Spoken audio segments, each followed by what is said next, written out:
Speaker Martin Romualdez hailed President Marcos' leadership in signing landmark rice stabilization law. Isa lang po yan sa mga in-highlight ni Speaker. Ito rin po, House-crafted laws that improve lives. Ayan po ang mga legacy ng Speaker.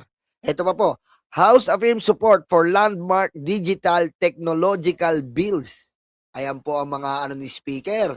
Ayan pa po, Speaker Martin Romualdez break records with unprecedented legislative output. Kumbaga, si Speaker po ang sanhi ng marami pong batas na naisa sa batas.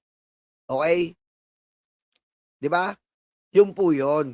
Kaya marami po talaga marami po talagang legacy ang nagawa yung mama. And sa mga ganyang bagay, pinapasalamatan din po natin siya dahil kundi dahil po sa kanya ay wala na si President Bongbong Marcos.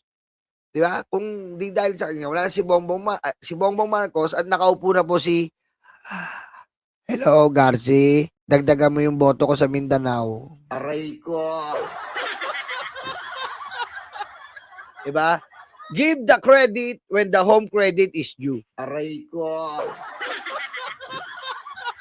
At aaminin ko po sa inyo, ito po kasing si Bo GD. Kaya medyo pinag-uusapan nga namin to. Si Sir Bo GD po, Speaker Bo GD, medyo hindi po niya hawak ang super majority. Yan po ang problema kay Bo GD. Hindi katulad po ni Speaker na hawak niya ang super majority. Ayan po ang kinaalarma natin. Hawak po ni Speaker Martin Romualdez ang super majority. Ang lahat po ng mga samahan diyan, na katulad ng mga lakas, yung mga ganyan, yung mga basta yung mga ganyan, mga lakas CMD, yung mga ganyan, marami po diyan ang sumusuporta sa super majority at hawak ni Speaker. Si Bo GD po kasi medyo hindi po solid yung niya, yung hawak niya dyan sa Kongreso. Ngayon, ang problema po natin, kaya gusto kong talakayin to.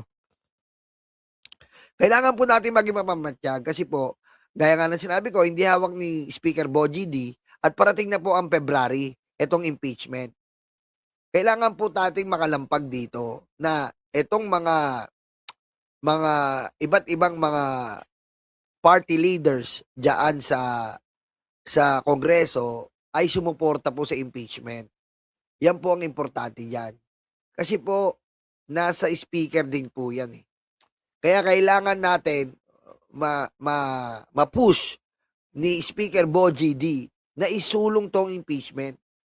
Yun po ang pino-point out ko dito. Hindi po katulad ni Speaker Martin Romualdez na ang bawat galaw sa Kongreso regarding mga committee ay talagang tumatatak po sa atin. Yan pong isa pa yan ay ang good governance hearing.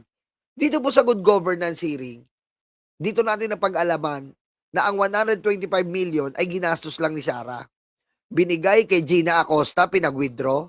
Pagtapos i-withdraw ni Gina Acosta, nagkita sila ni La Chica at binigay kay La Chica sa utos ni Sara Duterte.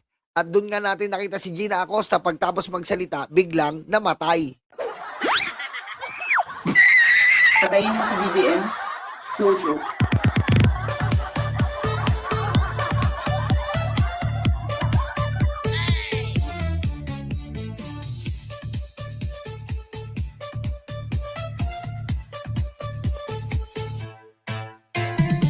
Diba? Bigla pong namatay si Gina Acosta, biglang nagkakawag-kawag. Okay? Pero malalaman po natin yan sa February. Kasi up to ngayon na po, nagasagawa na po ng maraming pagpupulong regarding dito po sa impeachment. At meron na rin po na nagkakausap kay Ramil Madriaga. Ramil Madriaga, Patay, Bibi Sara, Ramil Madriaga. Diba? Yan po, marami na po kumakausap kay Ramil Madriaga upang isama po sa impeachment complaint etong statement ni Ramil Madriaga. Malaki pong tulong ang gagawin ni Ramil Madriaga dito. Napakadali lang po na gagawin ni Ramil Madriaga. Ano po yon? Ipapakita niya lang po, nakakilala niya si Sara Duterte. Sasabihin niya lang, ipapatunayan niya lang. Ganun po kabobo si Sara. Nahuli siya sa pain. Diba? At yung sinasabi nila kasi na, yung sinasabi po kasi nila na si Ramil Madriaga ay wala pong kwentang tao, mali po sila doon. Dahil ito nga po, ayan o. Oh. Paano mo papatunayan ngayon yan? Oh. Oh. Ibig sabihin, may Ramil Madriaga po nag-e-exist.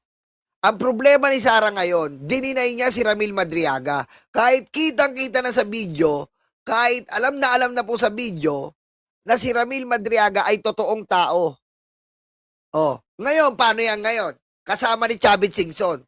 So, si Chavit Singson na nagmamalinis ngayon, kumukup-kup ng kidnapper. Yan ang sinasabi ko sa inyo. Oh, yan ang sinasabi ko sa inyo. Kung ang mga DDS narrative ngayon, sinasabi nilang kidnapper yan, halangang kaluluwa yan, hindi dapat pagkatiwalaan yan. So, kasama ni Chavit Singson, kumukup-kup din siya ng kidnapper, gaya ni Sara. Aray ko. Yan. Yan kasi. Pani sa mga utak nyo. No. Bobo kayo sa naratibo, mga DDS. Binigyan nyo ng naratibo. Oh, lalo na to si Sasot na may betlog, na may ethics. Oh. Huwag kayong papanipaniwala niya kay Sasot. Kung yung ethics niya ay mas malaki pa yung ethics niya kaysa sa akin, abay, tapos magdadamit kang babae, magpapatawag ka ng ma'am, abay, etong sa'yo.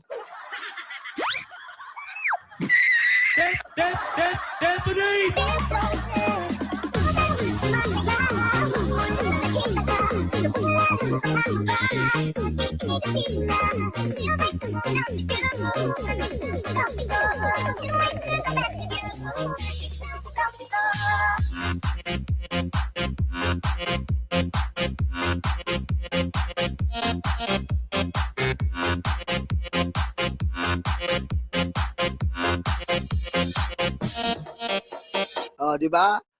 Yan. Oh, ngayon, paano nyo ibibigyan ng naratibo yan? Sa nagmamalimni sa Chavit Singson ngayon? Oh, hindi nyo mabibigyan ng naratibo yan. Kasi nga, bobo kayo eh. Sabi nyo, si Ramil Madriaga ay kidnapper. Di ba? Kidnapper. Oh, kidnapper. Oh, ngayon, ano nangyari?